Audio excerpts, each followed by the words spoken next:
¿Qué tal? Muy buenas tardes, ¿cómo están? Hoy es miércoles, así que tendremos sección veterinaria. Pendientes hoy de nuevo de La Palma y de esos animales domésticos que se han quedado en las zonas anegadas por la lava. Enseguida saludamos a Marcos Fernández, pero antes vamos a hablar de literatura y mucho. Queremos hablar tanto de un libro como de un concurso de relatos y vamos a empezar precisamente con Los colores del tiempo de Ana Alonso. Ana, muy buenas tardes. Buenas tardes, encantada de estar aquí con vosotros. Un libro, una novela que nos traslada a la España de los primeros años de la posguerra a través de Adela, una mujer fuerte que pasa de ser costurera a ser maestra y nos relata no solamente su vida, sino una época, un ambiente, unos personajes y unos bandos donde yo no veo del todo malos, Ana, sí veo muchas historias vividas y muchas cuestiones por solventar. Bueno, lo primero, buenos días, encantada de estar con vosotros y sí, respondiendo a lo que tú dices, lo que yo he intentado en esta novela es recuperar esos colores de la España en blanco y negro, ¿no? Que solemos imaginar siempre como un mundo de vencedores y vencidos, de buenos y malos, cuando la realidad es que millones de personas vivieron la posguerra donde les tocó, no pudieron elegir. Y tuvieron que hacer un ejercicio pues de dignidad y de autenticidad para encontrar un espacio dentro del régimen tan represivo en el que estaban viviendo, ¿no? Pues un espacio en el que ser ellos mismos y en el que construirse un futuro. Y el caso de Adela pues representa el de tantos millones de mujeres que lo tuvieron todavía más difícil, ¿no? Porque es cierto que en esos años se perdieron derechos, se perdieron conquistas sociales, políticas, que constriñeron muchísimo la vida de las mujeres. Entonces, Adela es una más de tantas que tuvieron que encontrar su espacio en esos momentos de tanta represión. Ella se encuentra en la depresión después de haber luchado precisamente por la Segunda República y nos descubre, lo hace la protagonista en el libro, pero yo por ejemplo lo he descubierto a través de ella, esas novelas rosas de la República que tenían una cierta labor pedagógica a través del doble sentido de sus argumentos, ¿no? Sí, efectivamente. A mí me pareció fascinante cuando me enteré de la existencia de esta colección que se titulaba La novela ideal. Se publicaron más de 150 títulos y era novela rosa anarquista. La propia Federica Montseny, que fue la primera mujer ministra en la República, escribió más de 60 títulos en esta colección y eran, como tú dices, historias muy románticas, muy rosas, incluso un poquito cursis a veces, pero en ese contexto de la lucha de clases, de la concienciación política e incluso de la propaganda política. Tuvieron una enorme repercusión, se hacían tiradas de 50.000 ejemplares, llegaron a muchísima gente y en los hogares de la posguerra convivían estas novelas que quedaban allí con las novelas escritas luego en la posguerra. Entonces es este equívoco entre una novela que la protagonista se encuentra, Adela, en plena posguerra, en 1948, se pone a leerla y reconoce una novela de aquellas novelas anarquistas escritas en la República. Entonces este es el misterio que da pie, bueno, pues al argumento de la historia, que es sobre todo también una historia de amor, porque Adela es una revolucionaria, pero como tú decías al principio, es una revolucionaria que no va contra nadie, es una revolucionaria que va a favor del cambio y de lo constructivo, ¿no? Entonces eso le va a permitir relacionarse pues de una manera muy libre con los distintos hombres que van apareciendo en su vida y rompiendo los estereotipos que tenemos también sobre las relaciones en esa época. Oye, una novela con una clara protagonista, nos estamos refiriendo a Adela en todo momento, pero en todo caso es una novela muy coral. Antes decía que, bueno, que yo no veía malos o realmente malos en esta novela, si hay vencedores y vencidos, porque hablamos de una novela de posguerra, sin muchas historias y todas ellas sacan la patita también, ¿no? A través, no te quedas solo con ese principal hilo argumental. Sí, es cierto. Yo puse mucho acento en construir personajes en los que quería resaltar pues la parte más interesante, la parte de evolución, y entonces tanto si estaban en un bando como si estaban en otro, la gente no somos de cartón piedra, todos tenemos nuestra parte oscura y nuestra parte luminosa, y eso es lo que yo intenté poner de relieve. Intenté poner de relieve especialmente la parte luminosa de todos ellos. Es una historia, como tú dices, yo creo que es... a mí me gusta resaltarlo, es que es verdad que no hay malos, porque en la vida real tampoco hay villanos de estos que nos solemos encontrar en los cómics, ¿no? Entonces lo que hay es gente con sus debilidades, con sus errores y con sus aciertos. Y sí, pues a partir de ahí es un mosaico de muchos personajes. Adela es el gran personaje femenino, pero hay otros. La amistad entre ella y Carmen es muy importante, es un eje de la historia. Y luego las historias de amor. El gran personaje masculino es Don Marcos, que es un cura de origen gallego y que bueno, pues es el personaje para mí más entrañable de la novela, porque yo me he inspirado en la figura de mi padre para construirlo, porque mi padre fue sacerdote, tuvo que luchar mucho para abandonar la iglesia, en una época un poco posterior, años 60, pero todas esas vivencias también de la búsqueda de la autenticidad a través de un camino muy difícil que vivió mi padre inspiraron el personaje de Don Marcos. A medio camino entre la realidad y la ficción, lo que suele ocurrir en novelas ambientadas, es que no quiero decir novela histórica propiamente, porque yo creo que no lo es, pero sí está ambientada en una parte muy importante de nuestra historia, y sí aparecen personajes históricos. Tú haces referencia a Don Marcos y esa relación que tiene con tu padre, pero hacías referencia antes también, por ejemplo, a Federica Montseny, y en esos círculos culturales de Madrid aparece ella, como puede aparecer otro gallego, Camilo José Cela, o no sé, como Fuertes también, ¿no? que está por allí. Tenemos muchos personajes también muy reconocibles en una España muy reconocible también. Sí, todos estos personajes que aparecen, sobre todo a partir de la etapa de Adela en Madrid, bueno, pues aparecen porque de una manera orgánica tenían que aparecer en la novela por los círculos en los que ella empieza a moverse. Yo tenía muchas ganas de hacer aparecer a Gloria Fuertes, porque yo he dedicado y dedico mucho tiempo a la literatura infantil y juvenil, y entonces ese homenaje no podía obviarlo. Gloria Fuertes era una joven muy activa en esa época en lo literario. En el terreno de la literatura infantil ya estaba apuntando maneras, se veía que ahí había una voz muy potente, y estaba intentando también que se le tomase en serio como poeta, cosa que le costó muchísimo trabajo, porque ella y algunas amigas crearon la tertulia Versos con Faldas, que fue sistemáticamente boicoteada por poetas hombres, porque bueno, les parecía muy ridículo, ¿no?, que hubiera una tertulia de poetas mujeres. Entonces quería mostrar cómo era Gloria Fuertes en esa época. Federica Montseny en esa época, pues ella vivía exiliada en Francia, pero sí que hacía incursiones en España para labores de espionaje y de activismo bajo el seudónimo de Fanny Germain, y esto es también lo que se recoge en la novela, ¿no? O sea, que son apariciones que tienen sentido dentro de la historia, y yo he intentado que aporten, ¿no?, que aporten a esta historia de Adela con Don Marcos y el resto de los personajes. Y entiendo que también tiene mucho sentido en tu carrera literaria. Hacías referencia ahora a este guiño con Gloria Fuertes. Tú, sobre todo hasta ahora, has escrito mucha poesía y mucha novela infantil y juvenil, algunas con premios, como por ejemplo reconocidos Barco de Vapor, y esta es como también tu entrada por la puerta grande, tengo que decir, en la novela para adultos, ¿no? Pero con este guiño de lo que te ha traído hasta aquí.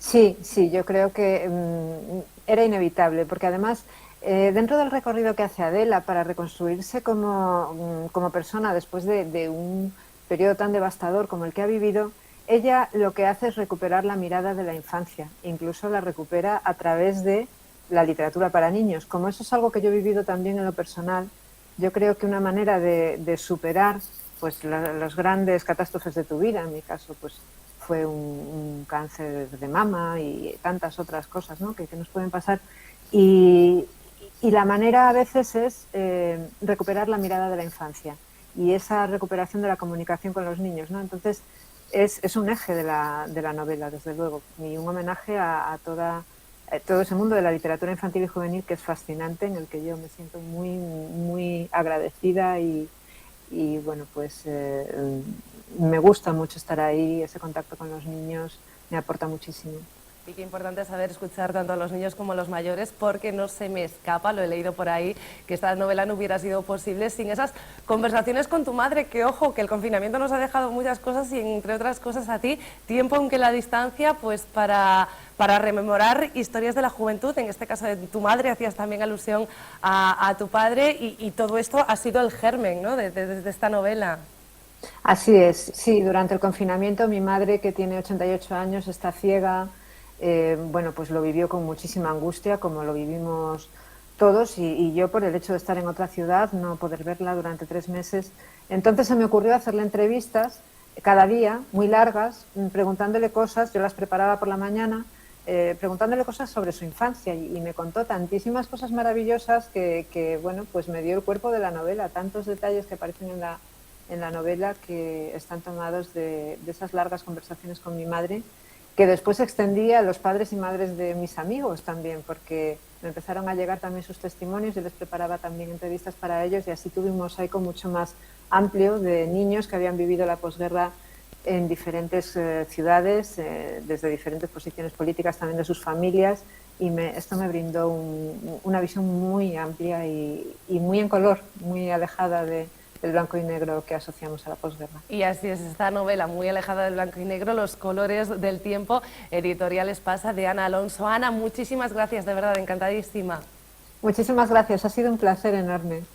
Un saludo. Un abrazo enorme, pero les decía yo al principio de esta entrevista o al principio del programa que vamos a hablar de literatura mucho durante este programa, y lo vamos a hacer también con el director de la editorial Elvira, Javier Romero. ¿Qué tal? Muy buenas tardes. Buenas tardes. Vamos a seguir hablando de literatura y también de premios literarios. Ojo, este llega sin ninguna clase de polémica y con premiados, aunque también con un nombre de mujer, aunque el autor sea un hombre. Rosario Hernández Eu Lugar, de Marcos López Concepción. Ese ha sido el ganador del certamen de relatos Vigo Histórico de este año, Javier. Pues sí, es un merecedor ganador del concurso de relatos de este año. Sabéis que siempre tenemos, pues eso, muchas discusiones para poder llegar a un ganador y a los premiados, pero yo creo que este año ha sido por consenso total, ¿no? Al final, el que saliera este relato como relato ganador. Me decía uno de los miembros del jurado, Jacobo Buceta, que es compañero de esta casa, me lo decía a posteriori, al describirme el relato estaba realmente entusiasmado, pero me decía también, es un relato muy, muy duro. Es un relato muy duro, es un relato que nos cuenta la historia de una persona de Vigo, de Rosario, año 1936, donde es asesinada, y el relato es muy duro, es francamente muy duro, pero no relata más en primera persona que aquello que ocurrió y se repitió, porque desgraciadamente no es el único caso, pues eso, nada más iniciada la guerra civil. Parece que en esta ciudad no hay tanta memoria de cosas que han sucedido, y este relato nos cuenta lo grave que fue todo aquello, ¿no? Y las grandes injusticias y el asesinato que se comete con Rosario Hernández, que termina fondeada en medio de la ría de Vigo, ¿no? Que se convirtió la ría, pues, en un cementerio, ¿no?, de gente desaparecida. Javier, venimos precisamente a hablar del mundo de la literatura y de la represión, precisamente de una novela que repasaba los años de la posguerra. En vuestro concurso de relatos, Vigo tiene que ser fundamental como escenario, pero en este caso sirve también para repasar hechos históricos y de alguna manera para hacer, no sé cómo expresarlo, para hacer docencia, ¿no?, para enseñar y para recapitular también unos hechos que efectivamente sucedieron. Claro, efectivamente, el certamen de relatos históricos, que luego se convierte en el libro Historias na Rúa, ¿no? Bueno, esos relatos que nos cuenta la gente sobre la ciudad durante todos estos años, imaginaros, con la de relatos que han entrado en 8 años, ¿no? Nos han enseñado a todos cosas de la ciudad que desconocíamos. De todos es conocido lo que pasó en nuestro país en el año 36, ¿no? Pero que esta ciudad sea tan protagonista de hechos como este, y que ahora se descubran cosas como que la ría pues esconde muchos secretos, y sobre todo esconde muchas personas que están fondeadas ahí por ese fatídico hecho que ocurrió. Bueno, pues nos sirve para seguir creciendo, ¿no? Para seguir creciendo en la historia de nuestra ciudad, y al mismo tiempo, o al mismo modo, yo lo considero así, hacer justicia, hacer memoria de una gente que desapareció y que no supimos más, que están enterrados ahí, que se han quedado en el pasado, pero que no son tan pasados, son presente de nuestra ciudad. Creo que el certamen de Relatos Vigo Histórico aportó y sigue aportando muchísimas cosas a la ciudad. Hacer pedagogía era la palabra que no me salía y es algo que también está haciendo la editorial Elvira con este concurso de relatos. Que ¿cuándo podremos leer el relato ganador y esos accesits? Pues mira, la gala de presentación del libro y de entrega de premios es, si no recuerdo mal, el 17 de noviembre. En el auditorio del Concello de Vigo, y bueno, ahí presentaremos el libro y podremos leer ya los estupendos relatos que se publican este año junto con los ganadores. Oye, veo que la imprenta va rápido, la editorial a viento en popa a toda vela, que tenéis muchos proyectos, por cierto, algunos con gran éxito, como es el libro de Rompente, y sé que estáis en alguno más. Es una época complicada para el mundo de la cultura y con todo Elvira sigue mirando hacia adelante. Pues sí, la verdad es que vivimos un momento complicado, venimos de un momento muy complicado, pero la editorial ha estado trabajando todo este tiempo, es cierto lo que dices, estamos con Rompente, que comienza una gira por toda Galicia, estamos también con un trabajo al que yo tengo especial cariño, que es Escolma Berta, de Alberto Cuña, que es un trabajo, pues eso, para mí, excepcional que hace Alberto, que hacen todos los colaboradores, porque la verdad que es mucha gente la que participa de ese trabajo, y la editorial se encuentra en un momento pues realmente muy bueno, ¿no? En unos días recibimos Contos de Beiramar, que es otro trabajo que sale de aquí de Vigo, que nos habla de mariñeiros, nos habla de las cofradías, nos habla de las mariscadoras. La editorial está en un momento muy bueno, la verdad, de muchísimo trabajo, porque somos una editorial pequeña, pero que realmente estamos abordando proyectos importantes en este momento. Estamos creciendo, eso me hace muy feliz, porque crecer en cultura hoy es un sueño, la verdad que es un sueño. Contos de Beiramar, nos lo apuntamos como próxima novedad editorial. Nosotros también tenemos a Alberto Cuña como autor de cabecera, que sabes que además es un colaborador de este programa, y ese libro disco es maravilloso. Javier, seguimos muy pendientes de todas esas novedades, ya hablaremos de ese próximo libro. Muchísimas gracias. Por cierto, ¿para cuándo se puede participar ya para el próximo concurso de relatos? ¿Para aquella gente que vaya haciendo sus pinitos también? Mira, en este momento, como casi todos los años, creemos que empezaremos con el concurso en el mes de marzo, pero estamos trabajando en él, nos vamos a por el 9º ya, queremos seguir creciendo y haciendo más cosas dentro del concurso de relatos, por lo tanto yo calculo que sobre el mes de noviembre estaremos convocando, ¿no? Probablemente, perdón, sobre el mes de marzo, probablemente con alguna cosa nueva, ¿no? Hay que seguir creciendo, el concurso de relatos está consolidado, pero ahora mismo nos gustaría desde la editorial que esto siga creciendo. Y quiero aprovechar para invitaros porque el día 9, si no recuerdo mal, el día 9 de noviembre tenemos un concierto en el Auditorio Municipal, gratuito, de ese trabajo que es Escolma Berta de nuestro amigo Alberto Cuña. Y os invito a todos a que estéis allí, de la misma manera que os invito el día 17 también en el Auditorio del Concello a presenciar la gala de entrega de premios y presentación del libro Relatos na Rúa. Ambas citas estarán en nuestra agenda. Javier Romero, director de la editorial Elvira, muchísimas gracias como siempre. Muchas gracias, un abrazo muy fuerte para todos. Y nosotros vamos a seguir con premios, los premios del Festival de Cine Inclusivo, que se celebraban durante toda la semana pasada y hasta este fin de semana, y este fin de semana precisamente se entregaban los galardones. Los documentales Devolvendo Golpe, El Niño de Fuego y el largometraje Especiales se han alzado con los premios de este Festival de Cine. Ha finalizado esta nueva edición tras 5 días con cine para todos los públicos y con premios también para cortos que recayeron en Philanthropies y en Letter Room, también en Tras la Tierra. Rubén Ríos además han llevado el galardón de webseries con Arrieros Somos. Los premios se entregaron, como les decía, en una gala celebrada este fin de semana y que puso el broche a un festival que nació como el objetivo de dar a conocer, apoyar y valorar proyectos cinematográficos realizados por y para la inclusión, la igualdad y la difusión universal del séptimo arte, y eso siguen consiguiendo edición tras edición. Y les prometía yo también, vamos a hablar de veterinaria y sobre todo vamos a centrarnos hoy también de nuevo en La Palma y esa situación que están viviendo muchas familias también con esos animales de compañía que se han quedado atrapados en zonas de lava. Marcos Fernández, ¿qué tal? Muy buenas tardes. Buenas tardes, María. Hoy pendientes de ese operativo con drones para intentar rescatarlos. Hay creo que 4 perros localizados, además, que se sabe que están allí, que se intentará hoy extraer de la zona. Sí, bueno, como ya hablábamos aquí hace un par de semanas, hay pues muchos animales que han quedado abandonados, ¿no? Y que se han perdido y que se están rescatando.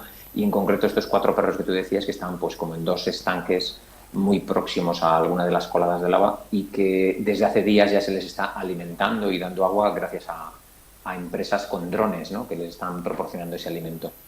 Y precisamente ahora, ayer recibían la autorización una empresa gallega, Aerocámaras, para, pues con un dispositivo especial, con un dron que tiene una capacidad para levantar pues bastantes más kilos, el intentar rescatar a estos perros pues con un cebo, una red para intentar cogerlos, porque es una zona a la que no se puede acceder directamente.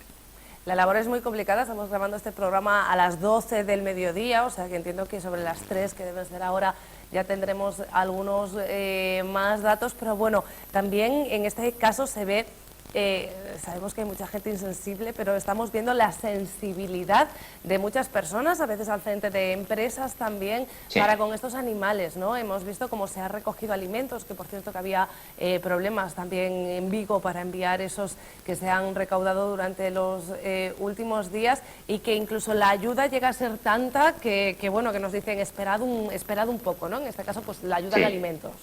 Es normal que a veces pues, la gente se vuelca con causas como esta, ¿no? Es lógico, y de repente hay una avalancha de solidaridad, que incluso estas empresas de las que hablábamos lo están haciendo de forma altruista, ¿no? Que es un coste elevado el de los equipos para hacer el rescate e incluso para el traslado, ¿no? De estos equipos hasta La Palma. Y bueno, que lo más lento está siendo ese conseguir esas autorizaciones, porque pues montar estos dispositivos en esa zona por la ceniza, por los humos y demás, pues no es fácil que las autoridades lo tramiten pronto, pero bueno, ayer recibían esa autorización. Esperemos que a lo largo de esta mañana, mediodía, pues se pueda llevar con éxito, ¿no? Este rescate. Oye, que estoy mirando la chuleta porque tengo una pregunta. Les recuerdo a ustedes nuestro correo electrónico platoabierto@televigo.com. Ahora lo repito, pero despacio, para que me entiendan. platoabierto@televigo.com. Lo tienen también en las pantallas. Y nos pregunta Andrea en este correo, que nos dice que tiene una gatita de 6 meses, que es muy cariñosa y que desde hace un tiempo se frota insistentemente contra sus piernas al llegar a casa. Doble pregunta, ¿es normal? Segunda, ¿puede ser porque va a entrar en celo? Bueno, por la edad que dice Andrea, es una edad próxima a que pueda entrar en celo. Algunas entran a los 6, 7 meses, 8 meses, depende un poco de cada gata, ¿no? Pero sí que podría ser un primer signo de celo, aunque en general los gatos sabemos que se frotan con las piernas, y no solo con las piernas, sino con otros objetos, pues porque los están, vamos a decir que marcando, están poniendo allí sus feromonas, ¿no? Esa sustancia que ellos van a reconocer y que les proporcionan tranquilidad, porque van a reconocerlo como algo familiar. Esas sustancias están en los bigotes, están en unas glándulas que tienen entre el ojo y la oreja, o incluso en la base de la cola, y por eso se frotan con nosotros cuando llegamos a casa, o se frotan contra algún objeto o algún mueble de la casa, ¿no? Entonces, el frotarse contra sus piernas insistentemente seguramente es por ese comportamiento de marcaje que hacen los gatos, pero el que pueda estar en celo puede hacer que la gata esté un poco más nerviosa y que a lo mejor lo haga de forma más insistente, ¿no? Oye, por cierto, que en el Centro Veterinario Navia andáis a mil como siempre, entre urgencias, consultas habituales marcadas a las horas, y creo que además estos días, tanto hoy como mañana, estáis participando en un congreso online. Y ojo, que me lo he apuntado, vais a impartir 2 conferencias, en este caso sobre la pioderma, entiendo que es femenino, canina y su tratamiento. Yo aquí lo apunto porque, claro, mucha conferencia, pero estos temas no nos hablas aquí, para que nos hables de ello el próximo día.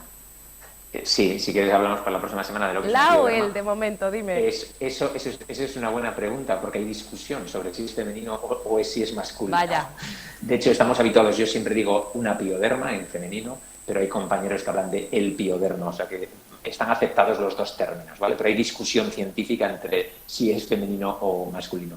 Bueno, eso es una infección bacteriana de la piel que los perros sufren con mucha frecuencia, y como tú decías, esta semana se está celebrando pues el Congreso Nacional de ABEPA, que es el congreso pues más importante importante. Y además se hace simultáneamente con la conferencia del veterinario del sur de Europa, ¿no? Que engloba pues, a veterinarios pues, prácticamente del resto de Europa e incluso veterinarios de Estados Unidos, porque hay una colaboración con la conferencia americana, ¿no? De veterinarios. Con lo cual es un evento que reúne normalmente a muchos veterinarios. Seguimos siendo online, pero se supone que el año 2022 ya será pues de forma presencial, esperemos, porque bueno, siempre se consiguen otras cosas en un evento de estos presenciales, ¿no? Bueno, Marcos, pues nada, queda ahí cita. El próximo viernes hablamos de la pioderma, ¿te parece? Perfecto, nos vemos. Un abrazo. Gracias. Señoras, señores, un abrazo también a ustedes. Los emplazo, por supuesto, para el próximo miércoles, pero sobre todo para mañana, porque vamos a estar aquí a la misma hora y esperamos encontrarnos al otro lado del televisor entre las 2:30 y las 3.